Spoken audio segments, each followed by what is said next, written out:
Hey everyone, how's it going? Adrian here from But Why the Podcast, and today we're bringing you a special episode with coverage from DreamCon 2019. I had the opportunity to chat with voice actor Kyle Hebert, who has over 500 voice credits, which include one of my personal favorites, Adult Gohan from Dragon Ball Z. Before you listen, excuse the background noise and some of the cuts. Kyle was kind enough to let me interview him while he was at his booth, and to be courteous to other fans, I stopped throughout to let him speak and sign autographs. Other than that, I hope you enjoy the interview as much as I did.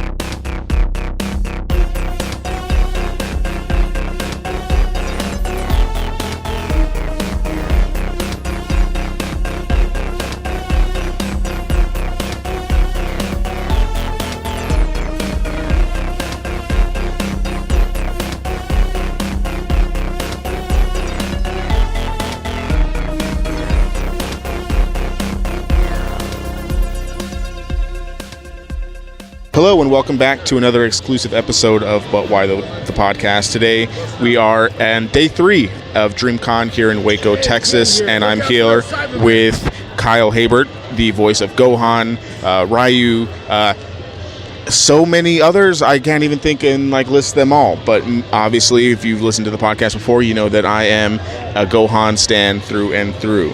So we're going to be just kind of talking about some things that I'm curious about. He's done so many panels here today over the weekend that I need to just kind of chat and see, so you guys can hear all the great stuff that I've been hearing basically all weekend from Kyle. Cool. Hi, thanks for having me. I'm having a great time here at the con, and looking forward to see what's on your mind here. Yeah, so I mean, just straight and foremost, we've talked a little bit about what our site is about and what our podcast is about, and I'm just curious, what got you into the geek world, the nerd world, because you seem to be through and through a nerd to the fullest. So what sparked that interest? Full frontal nerdity probably started when Star Wars came out and I was a kid in '77, but watching cartoons before that really planted the seed that doing that sort of thing as a job, what? I can voice cartoons? That's what I want to do.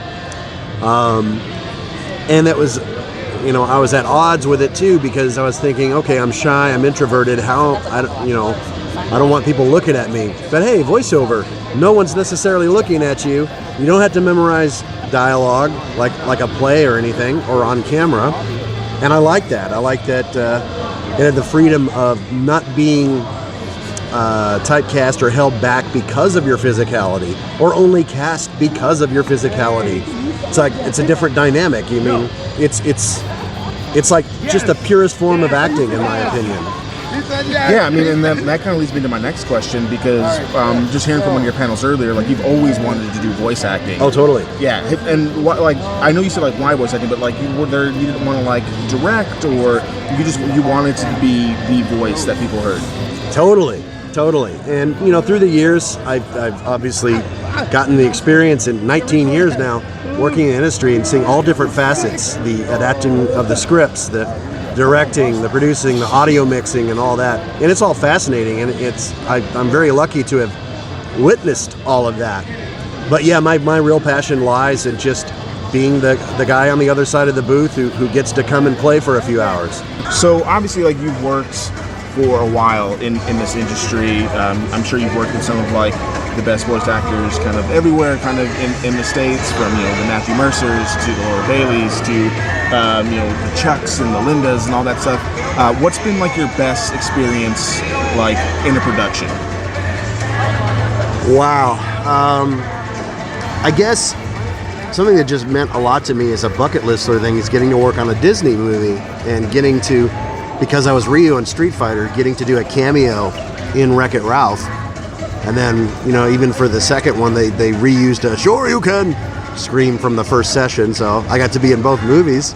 Yeah. And that meant the world to me. That it's not just any, movie, but a really, really good one, a Disney film. And, I got to skirt around you have to be a big celebrity or a movie star to get to do that. And it's no, they actually got the voice talent for the characters, and that meant the world to me. Yeah, that's awesome. And I gotta ask you on the flip side, all these years, it has to be a not so fun experience. Whether that's like losing your voice screaming while you're doing XYZ video game thing. Has there been like an experience where that like sticks in your mind is like, wow, that was not the most fun thing to do? Yeah, I mean, recording on a game called Red Faction Armageddon. The actor Carl Weathers was directing the game, and he handed me a lozenge after I shook his hand and was geeking out over, oh, it's Apollo Creed. I remember you in Predator and Action Jackson in the 80s, and it's so cool to meet you. It's like, all right, you're going to need one of these. It's like, really? Like, yeah, all your dialogue, you're a shouty soldier. Everything is to the top of your lungs. We're going to need 3 takes of each one. Like, 2 hours of that. My voice was shot. I had to voice Naruto the next morning, and they just canceled it. They said, your voice sounds totally shred, dude. Go heal up. That was rough. Yeah, that sounds rough. So me personally, I don't know a whole lot about. I mean, I've learned a whole lot over the weekend, listening to all the panels and things like that. But can you like pull back the curtain? Like, what's like a common misconception about voice acting and voiceover that our listeners might not know about? Well, a lot of people assume that that we're all rich because of what we work on, and that is nothing further from the truth. We have a lot of us have day jobs or supplemental income because this is a freelance gig. You're not covered by insurance necessarily, or you're responsible for more taxes than the usual. It's really, really competitive. In fact, we actually audition more than we work, even the established folk. You definitely have to be where the work is, depending on what your goals are in voiceover, like for cartoons, video games, commercials, and all that. I think the most opportunity lies in Los Angeles, even though there are other major cities across America and the world for commercial work and other things. But location-specific things like cartoons and anime, just do some research on Google and you'll find out that you can't do everything from home nowadays. We've kind of talked about some like the roles that you've been in, but again, I just want to talk about Gohan a little bit. What is it like to be the voice of like one of the titular characters of the Dragon Ball series? Like, regardless of like what's happened to his character in like the last seasons, but your voice is recognizable, his character is recognizable. Like, what is that like? It's like literally a dream come true. I started off as a fan in 95, and then fast forward to 2000, suddenly I'm on something I'm a huge fan of, and I'm achieving a life goal of getting to do voiceover. So I'm like, oh my gosh, this is great.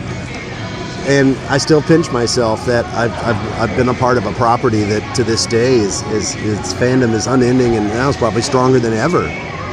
Now, because people that grew up watching the show are now grown and they're having kids and raising them around these tentpole properties, and yeah, it's really awesome to be a part of that. Yeah. So, what do you think about kind of like the direction of his character from back when you first started to kind of like now in Super? Like, are you hoping that they do more with his character to become more kind of like that lead role that it was kind of getting into when we were kind of going through like the Mystic Gohan phase and everything? I really hope that we do see Gohan's full potential realized. I feel he was kind of given the short end at the end of the Buu saga, and ever since. He's got a nice contribution to the Tournament of Power arc in Super, and I'm very, very thankful for that. But I really hope that, we've established him as a great father figure and, a hard worker. He's obviously very smart because he's studied and everything, but I think he offers a lot to the Z Fighter squad, and definitely needs to be out there protecting the Earth and whatnot. Yeah, so what do you think it is about like the character of Gohan, and like your kind of contribution to the character of Gohan, that like even though we've had all these things, people don't like the Great Saiyaman. I love the Great Saiyaman. I think it's highly underrated. But like, what do you think is like that connecting piece to Gohan that keeps fans still so in love with him despite his kind of up and down roller coaster kind of character development? Well, I think he is multi-layered, and that makes it much more fun to play. Like, he's not just a nerd, or he's not just a big, strong guy. He's got those facets, Again, it goes back to him being a father, a parent, a husband, a very smart, hardworking guy who's, his mom pounded into him that he had to study and all that stuff and take a different route than Goku.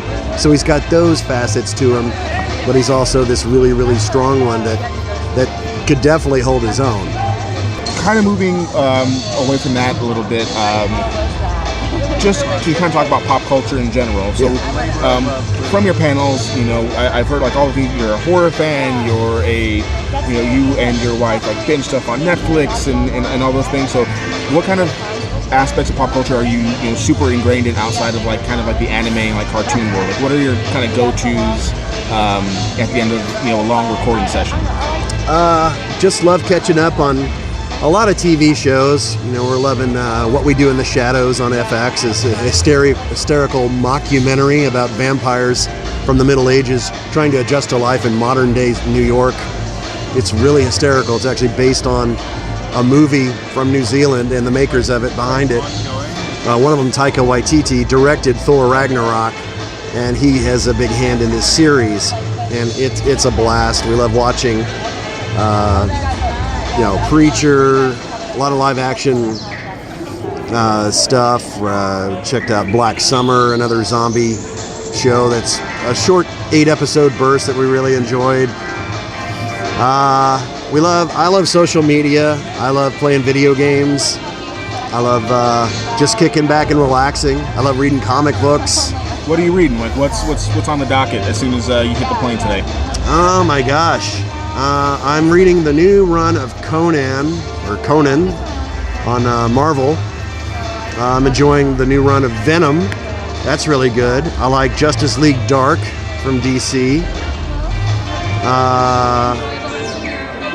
Interested to see what they do with a lot of the one-shot stuff. Like here's Savage Avengers, which features like Wolverine and Venom and some other people in Avengers type roles and all that. And I love Saga from Image. I think Saga is an amazing book. Yeah, I mean those are all. It's a wide variety of. They cover all of your bases. So DreamCon is in its second year now, and me personally, we've been to the PAXs and the Twitch cons and the BlizzCons of the world. So this is definitely way different in terms of like scope and scale and kind of demographics. So I'm just curious about your thoughts about the convention and kind of its makeup and how it's kind of shaped up for you this weekend. Well, as someone who's through the years been at things the gigantic size of San Diego Comic-Con or Anime Expo, where there's 100,000 plus people under one roof, I definitely say I prefer the more intimate experience of a smaller show, and DreamCon has a fantastic feel about it. It's a great venue. The people are wonderful. It's a chance for those in the industry to come hobnob with the fans, and because we're fellow fans too, we're geeks ourselves, and it's a great chance to be a part of this community, and this is what it's really about, where people get to escape, reality, if only just for a weekend, for a few hours. And I wouldn't trade it for the world. Something like this. I wish there were more DreamCons. It's like to have that more hands-on approach, to take the time with people instead of just sign an autograph and go and like herd them like cattle and all that. This is much more laid back, and I definitely prefer this experience. Yeah, so do we. And one of the biggest things that I love about this convention is just kind of like the diverse landscape of people. Yes. Is this something similar to like you've experienced before in terms of, to be honest, just like the amount of people of color, the sizes, the ages? It's just really different compared to like, a PAX South or something like on the East Coast. Is this something you're familiar with? Seeing, it's definitely a more diverse crowd, and I love seeing that, because I'm used to reading about it or hearing about it in social media. But seeing that represented in person is so much more impactful, and it makes me more proud to be a fan when you see all the fandoms of whatever, whether it's wrestling or anime or gaming or whatnot, that different people that you may not necessarily associate to be fans are showing and wearing their fan flag proudly. It's really cool to see, and I hope to see more of it. Yeah, so like I am 25, and when I was like in middle school and high school, this wasn't as like popular. Now we're around lots of people around our age here who were like kind of closeted anime fans. Yeah. Do you think like that landscape has shifted? Do you think that like things like Dragon Ball Z being so popular still today kind of contributes to that, and why you see such a big crowd, more younger based crowd at a lot of these conventions, kind of not afraid to let their geek flag fly? I think the aesthetic of conventions and fandom and things like the Marvel movies have made being a nerd or a geek mainstream, and it's a good thing. It's not a bad word. Before you didn't see as many women, for example, at these conventions, and it's great to see that more evened out. And people of all different orientations or genders, and again, people that you would not necessarily associate with it, are it's like, hey, cool, and you're seeing more commonality between different cultures and different people of different backgrounds, and I like seeing that common ground. People come to a con to make friends or hang with friends, and this opens the scope so much wider.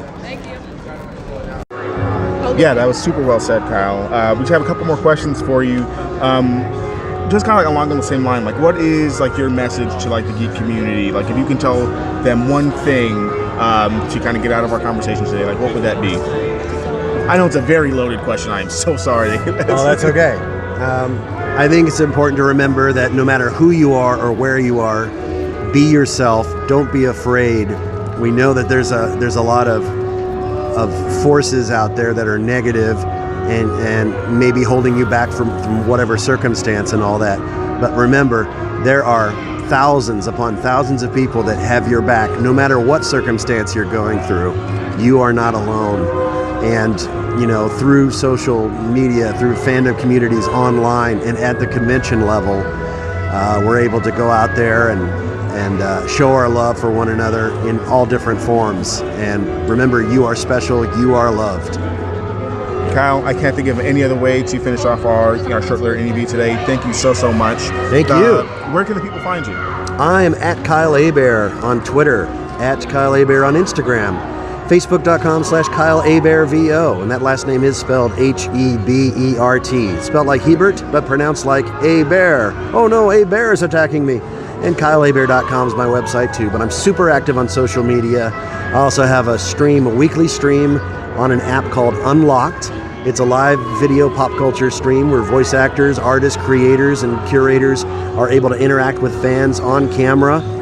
And it's a live video chat. I do my video chats each Wednesday at 9 p.m. Eastern, 6 p.m. Pacific on Unlocked. And that app is available on iOS and Android. That is great. We're definitely going to put all this in our show notes so everyone can find you on literally everything that you're doing, because it seems like a lot.